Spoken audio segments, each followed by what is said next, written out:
So today I want to move a little bit more into psychedelics and connection. And as always, we'll bring in this kind of One Health concept or idea or framework that we want to play with this evening and look at how psychedelics and connection work for humans, and then how do they show up in animal health and environmental health as well. So with humans, we'll discuss kind of briefly. I want to focus more on the animal and environmental connections this evening, but with humans, we are seeing this if done in a certain manner, psychedelics can potentially increase or heal the connection to oneself and also to others.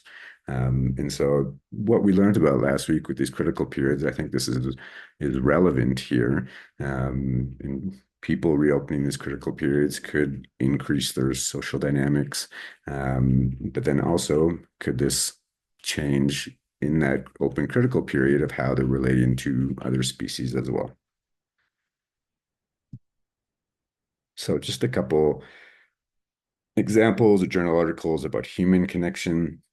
Like I said, we won't go into this too long, but there's a lot of discussion or talk lately of us being in this, what we call an epidemic of loneliness. And I think something that got even further spurred by the COVID-19 pandemic and something that a lot of people still deal with. And so are psychedelics potentially an answer to that, or a possibility or a tool that we can use to for people who are very lonely, knowing that loneliness can have severe impacts on people's mental health?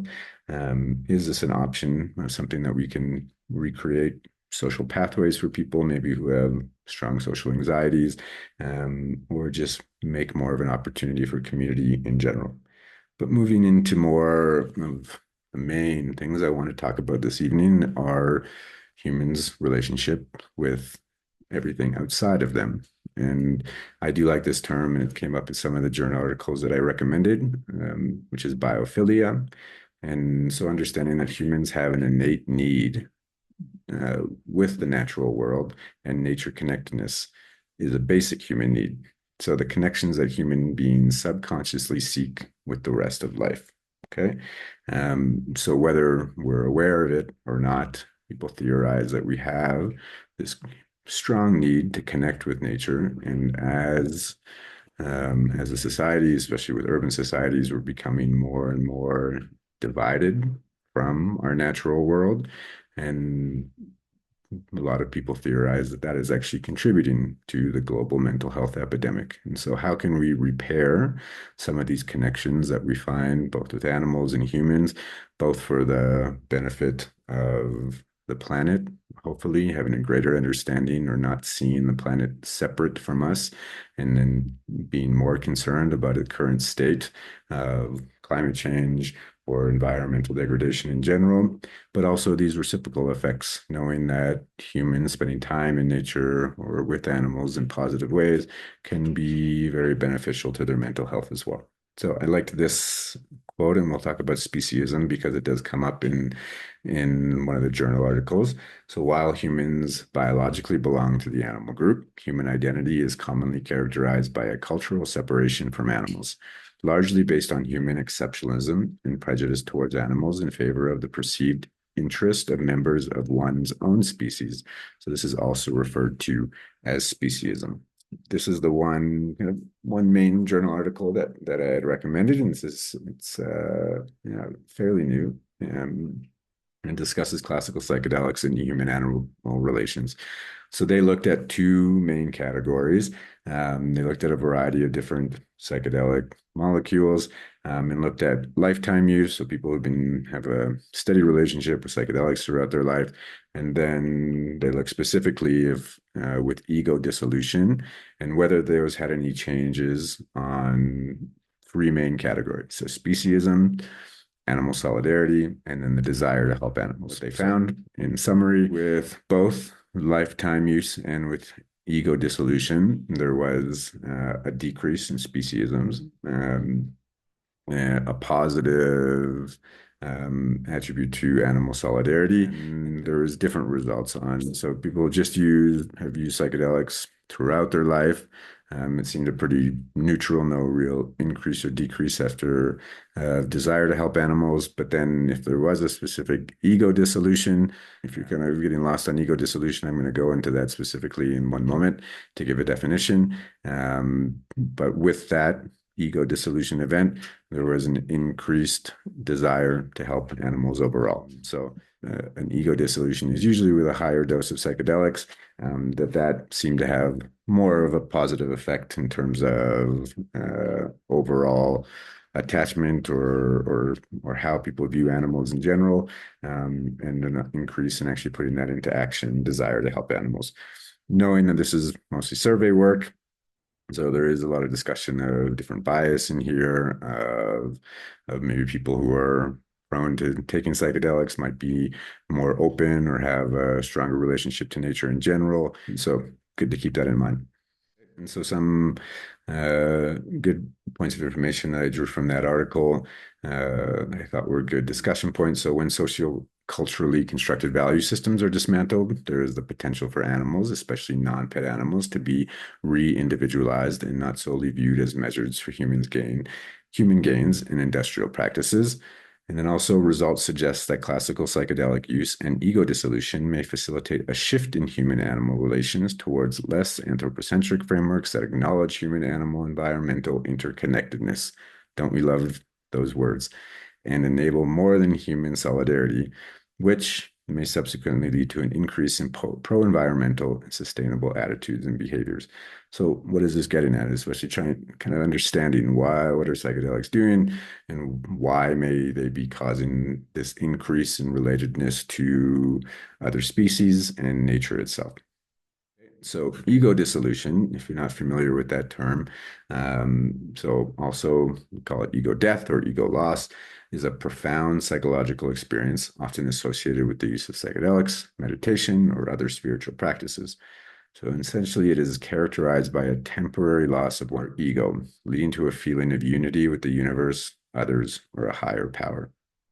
So this can be not always, but a common experience that people have on high doses of psychedelics where they do not can at that moment have a relationship with who they are as a person, but they are outside of themselves, a oneness or oceanic boundless, sometimes it's discussed, this feeling of being interconnected or a part of everything. So that experience itself might be what is causing someone to not be so, let's say, self-centered, and part of a higher self or an overall interconnection with everything. Okay, so another way to put that, so seen from another animal's perspective, this could decrease the boundaries between self and animals, which can also lead to a pro-environmental concern. Effect has also been described in astronauts and what they actually call the overview effect. And so they say is a truly transformative experience involving senses of wonder and awe, unity with nature, transcendence, and universal brotherhood. And so this overview effect is what they lay for astronauts who go out and see the whole Earth and have just a different perspective on where they fit into everything, maybe feeling smaller, but larger as well as interconnected to so much more than themselves. Okay, moving a little bit more into the nature side of it, there's more research on this nature relatedness. The human animal bond paper that I mentioned is the only one that I am aware of. But in general, there's a couple more discussing in their deepened relationship with nature. And that for a lot of people, this can be very positive, very, very exciting, and to see how psychedelics can maybe contribute to, let's say, the openness or advances of human consciousness. And I think part of that would be this increased relationship to nature and not seeing ourselves a part of it. So this is a good paper coming out of Imperial College of London, the Carhart Harris Lab, Egoism to Ecoism, Psychedelics Increased Nature Relatedness, State-Mediated and Context-Dependent Manner. So a good paper, I recommend looking through it. Again, it discusses some of the biases and how they approach that. But in general, nature relatedness was significantly increased 2 weeks 4 weeks and 2 years after the psychedelic experience. That initial nature relatedness that might come might be further extended by people having a better appreciation for nature and then choosing to go into nature more, which is great. And then having those continued positive effects, which can last for years by developing a stronger relationship to nature in general. And then we discuss what are some of the reciprocal benefits. So, from our point of view, looking hopefully having a kinder, compassionate view of nature will be a positive thing for nature, but what are the reciprocal benefits that people have of going into nature as well? So just read this. An increased acknowledgement of nature has also been implicated in enhancing psychological connectedness in a broader sense, including connectedness to other people, nature, and life in general. There is a substantial body of literature linking nature relatedness to psychological health and well being, including improved well being at the state and trait level.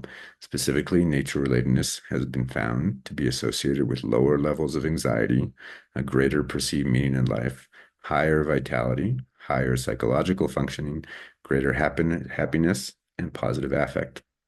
Nature relatedness has also been found to be a strong predictor of pro-environmental awareness, attitudes, and behavior, outperforming all other variables tested as a single construct. And so I found interesting, and it seemed consistent across papers, even though they were asking for many different psychedelic compounds. It seemed psilocybin consumption was number one in terms of a greater nature relatedness following consumption.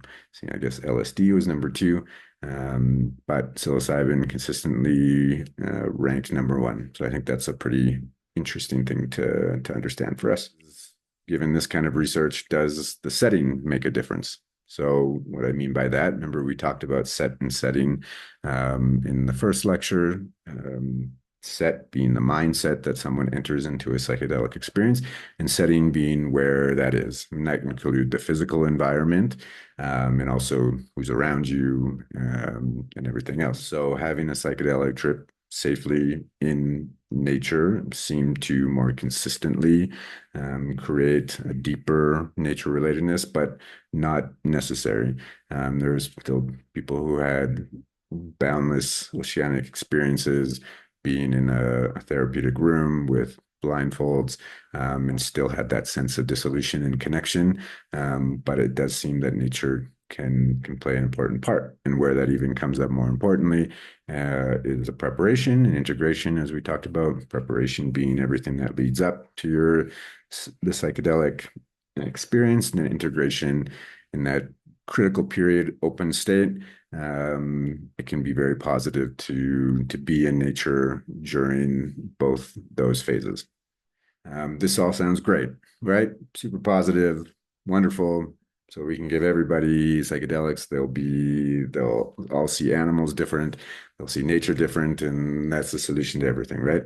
Not necessarily. So I do want to bring up the concept of psychedelics being what's called a non-specific amplifier, and this is something that Stanislav Graf, the famous psychedelic researcher, brought up. And so I'll read this, and then we can talk about it a little bit more. So in the context of psychedelics, the term non-specific amplifier refers to the idea that these substances can amplify or enhance a wide range of mental and emotional states, experiences, and perceptions, rather than producing specific effects that are the same for everyone. This concept was introduced by psychiatrist Stanislav Graf, who suggested that psychedelics do not have a uniform, predictable effect on users. Instead, they intensify whatever mental content is present in their user's mind at the time of use. Okay, so I think this is really important, taking in consideration everything I just presented. And this may not be true for everybody, and the environment that that person's in, the state of mind that that person is in, this could conceivably go the exact opposite way. An example people often use is Charles Manson, who had his cult and they gave LSD, and in a kind of a brainwash cult scenario, they ended up doing very horrific things, which I won't go into. And so it's not necessarily you take this substance and this wonderful thing is going to happen. There's a lot of factors that go into having this kind of positive experience. And so that's important to know of if this is a potential outcome we're looking for or helping people move towards this, then how do we create that environment to make that possible? Those would be some of the questions. Or there's just a lot more that we need to know before we can make these very bold and clear claims. Given this non-specific amplifier, what are some of the potential risks as it relates to human psychedelic use and the human-animal bond? I have some that I think of, which may be positive for that person, but how is that going to show up in the exam room if they see their animal different? Is this going to change the way they want care, how they approach certain disease conditions, certain procedures. And then for sure, for me, death and dying within veterinary medicine, I think people could have a very changed relationship with this as well. And so those are some of the things that come to my mind, but I'm interested to hear what everyone else has to say related to this as well, because I think this is where I get really interested. It's not just about the psychedelic medicines and the potentials in both humans and animals and environmentally, but what are these other conversations that it's going to bring up based on changing consciousness or changing frameworks, and how is that going to change our position or as animal health providers as well? So thank you for listening, and we will jump into the conversation this evening.